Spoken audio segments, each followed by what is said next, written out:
মাওলানা। এতগুলো মানুষ যে নবীর শানে দুরূদ শরীফ পড়বেন, এতগুলো মানুষ আমার রাসূল এমন চায় না আমার উম্মতরা যাতে এইভাবে করুক।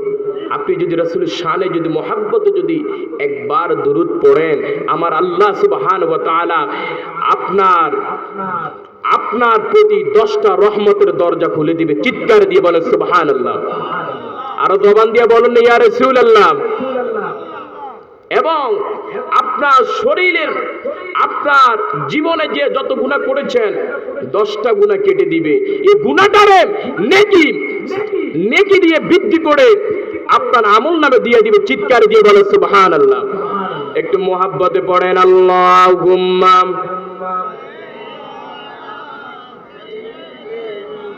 মাওলানা মুহাম্মদ ওয়া আলা আলি সাইয়্যিদিনা মাওলানা।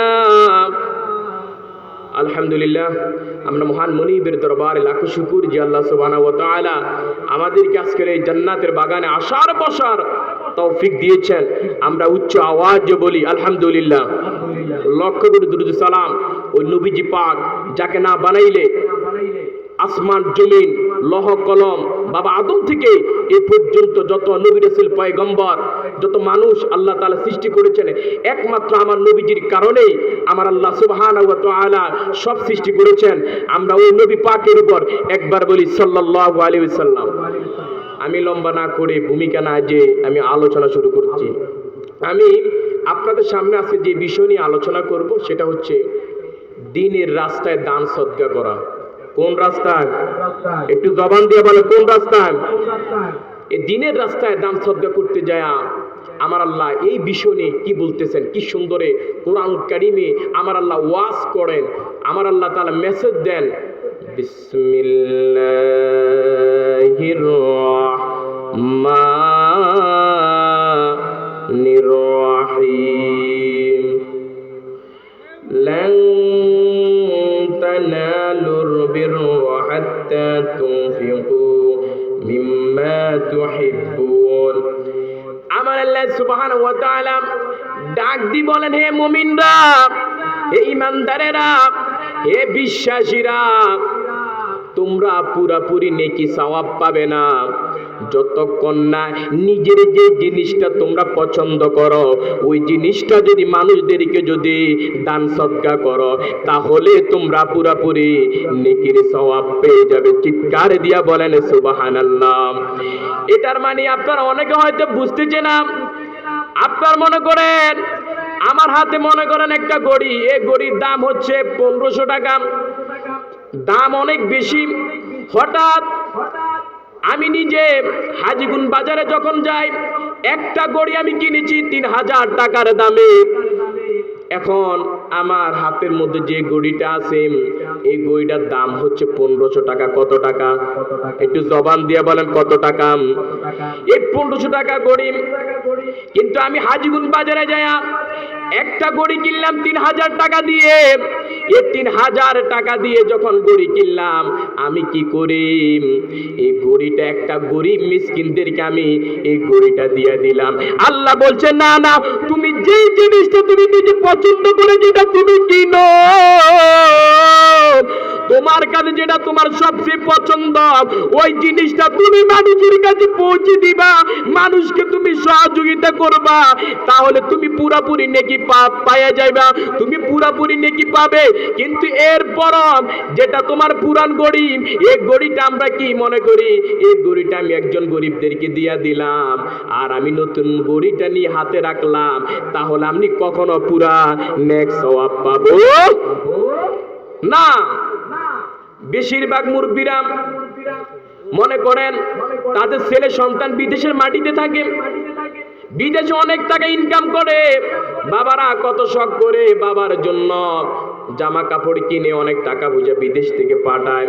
আমার কিছু মুরব্বী বাবারা আছে, পুরান জামাটা এখন যেহেতু সন্তান আমাকে জামা কিনে দিছে, সন্তান আমাকে টাকা দিছে, তাহলে আমার এই পুরান জামা আমি কি করব? পুরান জামা কি করব? তখন আমরা গরিবদেরকে দেখিয়া তখন এই জামাটা দিয়ে দেই। বলেন তো এইভাবে যদি দেন কখন আপনি পুরোপুরি নেক পাবেন?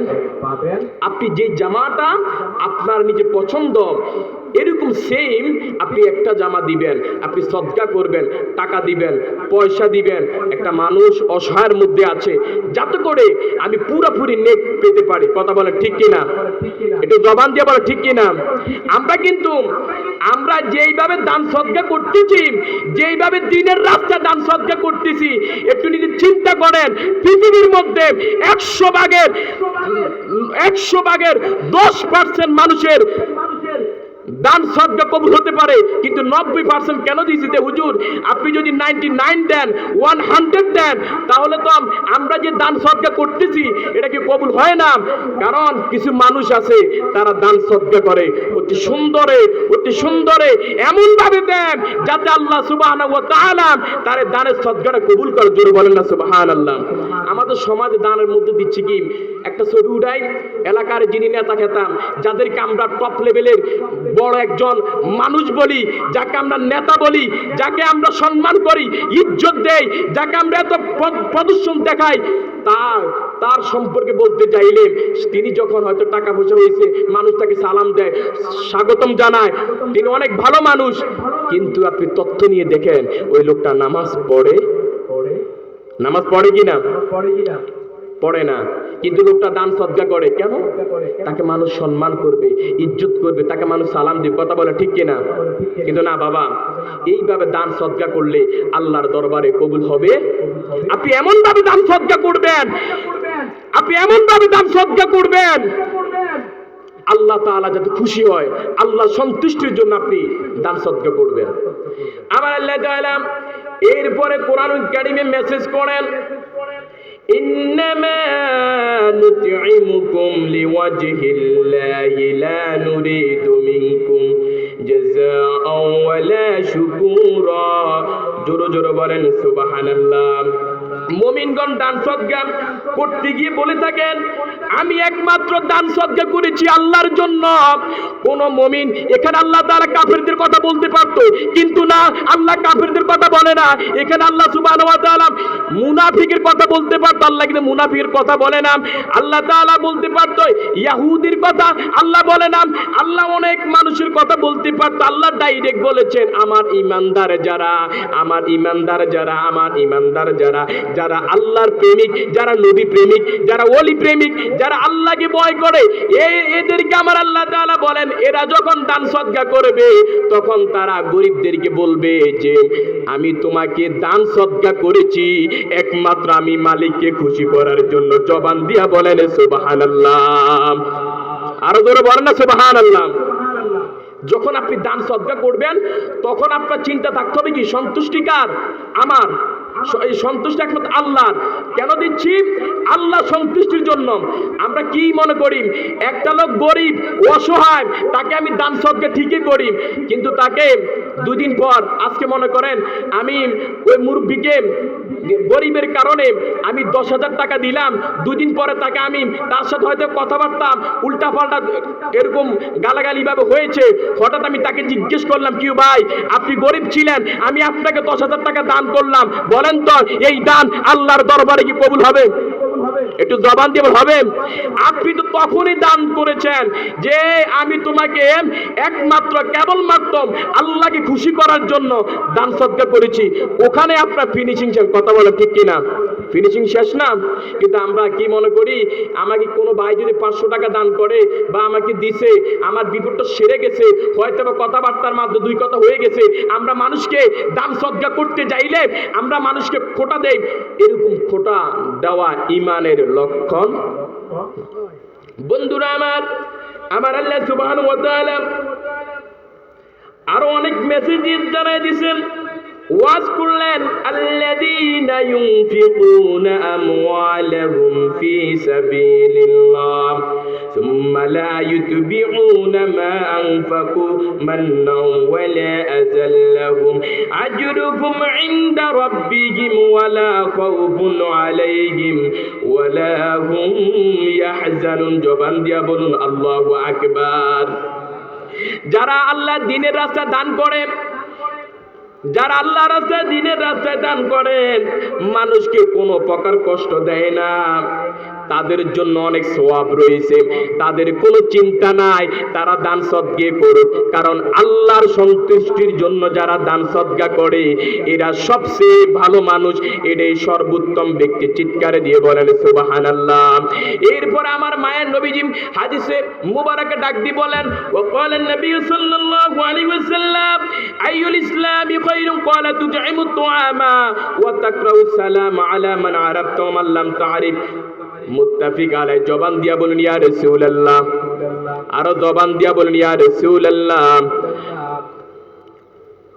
ও আমার বন্ধুরা, আমার আল্লাহ সুবহানাহু ওয়া তাআলা নবীজি হাদিসে মুবারাকা ডাক দিয়ে বললেন, ইসলামের মধ্যে একজন সাহাবী, এক জৈনিক ব্যক্তি আমার রাসূলকে জিজ্ঞেস করলেন, ইয়া রাসূলুল্লাহ, ইয়া হাবিবাল্লাহ, নবী গো, ইসলামের মধ্যে সর্বোত্তম ব্যক্তি কে? আমার রাসূল কারীম সাল্লাল্লাহু আলাইহি সাল্লাম ডাক দিয়ে বলেন, ক্বালা তুতঈমু তুআমা ওয়া তাকরাউ সালাম আলা মান আরাফতা ওয়া মান লাম তা'রিফ। আপনি পরিচিত হোক অপরিচিত হোক, দেখলে আপনি তাকে সালাম দিবেন। সুবহানাল্লাহ কোন। একজন পরিচিত হোক অপরিচিত হোক, আপনি তাকে দেখলে সালাম দিবেন। আমাদের সমাজে কি হচ্ছে জানেন? আপনি বিশেষ করে ইমাম সাহেব, খতিব সাহেব, মুয়াজ্জিন সাহেব, এলাকার যিনি সভাপতি, আমাদের সমাজের মধ্যে কিভাবে সৃষ্টি হচ্ছে জানেন? ইমাম সাহেব কে আমি মসজিদে রেখেছি, সভাপতি চিন্তা হলো ইমাম সাহেব আমাকে সালাম দিবে, আমি সভাপতি কখনো সালাম দিব? কথা বলেন না কিল্লাই? এরকম চিন্তা করে না? মনে করেন আমরা তো ইমামতি করেছি, আপনি ইমামতি করবেন বাঘের মতন। কোন সভাপতিকে, সেক্রেটারিকে, ক্যাশিয়ারকে যদি কোন ইমাম সাহেব যদি সালাম না দেন, আমাদের কাছে বলে যে হুজুর মুয়াজ্জিন সাহেবকে এত ভালো মনে করেছি, আমাদেরকে সালাম দেয় না। আরে সে যেহেতু সালাম দেয় না, আপনার মুখের মধ্যে কি কোনো কি সুপারগুলো আছে? কথা বলে সুপারগুলো আছে? উনি যেহেতু সালাম দেয় না, আপনি সালাম দেন, কারণ যে লোকটা সালাম দিবে তার 90 নেকি পাপ, সে 90 নেকি পাবে। আর আপনি সালাম দেন, সালামের প্রশ্ন সৃষ্টি করেন। আমার মায়ের নবীজি ছোট বড় যাদেরকে দেখতেন তাকে সালাম দিতেন, তাকে সালাম দিতেন, তাকে সালাম দিতেন। আর আমি মসজিদের সভাপতি, আমি এলাকার মেম্বার, আমি নেতা, আমি খেতাম। আরে ভাই, নেতাগিরি আপনার কদিন চলবে? আপনি সুন্দরভাবে মানুষদেরকে দেখে সালাম দিবেন, আসসালামু আলাইকুম ওয়া রাহমাতুল্লাহ, আসসালামু আলাইকুম ওয়া রাহমাতুল্লাহ। মানুষদেরকে দেখে সালাম দেন। আরে ভাই, একদিন আমরা সবাই কবরে যাব, আপনি নিজের মধ্যে কেন অহংকার নিয়ে আসেন? আমরা একটু আজ থেকে এই ওয়াজ থেকে আমরা জেনে নেই, আপনি ছোট হন, আপনি ধনী হন, আপনি গরিব হন, মধ্য হন, যেরকম হন, আপনি ছোট বড় দেখে তাদেরকে সালাম দিবেন। কথা বলে ঠিক কিনা? কিন্তু ইমাম সাহেব সালাম দেয় না, এটা দোকানে যায় গিবত শেখাত করা দরকার নাই। আমাদের সমাজের মধ্যে গিবতের আড্ডা কারখানা একমাত্র দোকান ছাড়া আর কোথাও। কথা বলেন না ঠিক কিনা? এরকম করা যাবে? আপনি পরিচিত হক অপরিচিত দেখে সালাম দিবেন। এরপর আমার মায়ের নবীজি ডাক দিয়ে বলেন,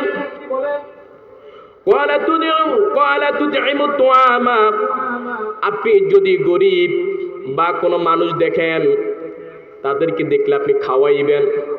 এখন সমাজের মধ্যে যে খাবার সৃষ্টি হয়ে গেছে, যদি ইমাম সাহেব যদি মুয়াজ্জিন সাহেবকে দাওয়াত দেন, আপনার মনে করেন আমার বাবা যে দুনিয়া থেকে বিদায় নেন, আমার আওলাদ পরিজন যখন দুনিয়া থেকে বিদায় নেন, আমি দেখি 3 দিন পরে মিলাদ পড়ায়া সব মানুষদেরকে দাওয়াত দেই। কিন্তু আমাদের সমাজে যদি এই জিনিসটা প্রচলন খুব ভালো, নবীর মোহাব্বতে বাবার কবর রূহ জন্য মিলাদের আয়োজন করি, কিন্তু একটা ভুল কাজ হচ্ছে, সেটা হচ্ছে গরিবদেরকে আপনি দাওয়াত দিলেন, ধনীদেরকে দাওয়াত দিলেন। দেখবেন মিলাদের সময় যে লোকটা ধনী সে সব সময় গরুর মাংস পায়, খাসির গোশত পায়। কথা বলে ঠিক কিনা? কিন্তু যে গরিবকে আপনি দাওয়াত দিলেন, যে গরিবকে আপনি দাওয়াত দিলেন ওই গরিবটা ওই খাটের মধ্যে বসে না, ওই নিচের মধ্যে বসিয়া তিনি সেই একটা আড্ডি পায়, রুটা তাদের চটপট করে। অথচ আপনি গরিবদেরকে দাওয়াত দিলেন, ওই গরিবরা কোন রকম খানা পায় না। কথা বলেন ঠিক কিনা? একটু জোরে বলেন না, ঠিক কিনা? মিলাদ যখন আপনি পড়ান, আপনি এলাকার নেতা খেতাম সবাইকে দাওয়াত দিয়ে ঘরের মধ্যে আপনি খাওয়াইতেছেন, অথচ যে গরিবের হক ছিল যে আমার বাবা চলে গেছে, আমি আমার লোকটাকে খাওয়াবো, যেভাবে খাওয়াইলে আমার আল্লাহ খুশি হবেন, আমার রাসূল খুশি হবেন। কথা বলে ঠিক কিনা? আমরা সবাই মিলাদের আয়োজন করবেন, দাওয়াত দিবেন। আমার কাছে একটা রিকোয়েস্ট হচ্ছে, আপনি আপনার প্রিয়জনকে আপনি দাওয়াত দেন, কোনো বাধা নাই। কিন্তু কথা হচ্ছে যে গরিবদেরকে আপনি দাওয়াত দিচ্ছেন, যে গরিবরা বছরে 1 কেজি গোস্ত পায় না, যে গরিবরা মাসে 1 কেজি গোস্ত পায় না, আপনি যখন তাকে দাওয়াত দেন, লোকটা যখন দাওয়াত দিলে মনটা চটপট করে। যদি সে ভ্যান গাড়ি যদি চালায়, ওই দিন ভ্যান গাড়ি আর চালায় না। যদি সে যে অটো যদি চালায়, তার রুহ শুধু কবজ করে কিভাবে আমি আজকে রফিক ভাইয়ের ঘরে যাই, একবেলা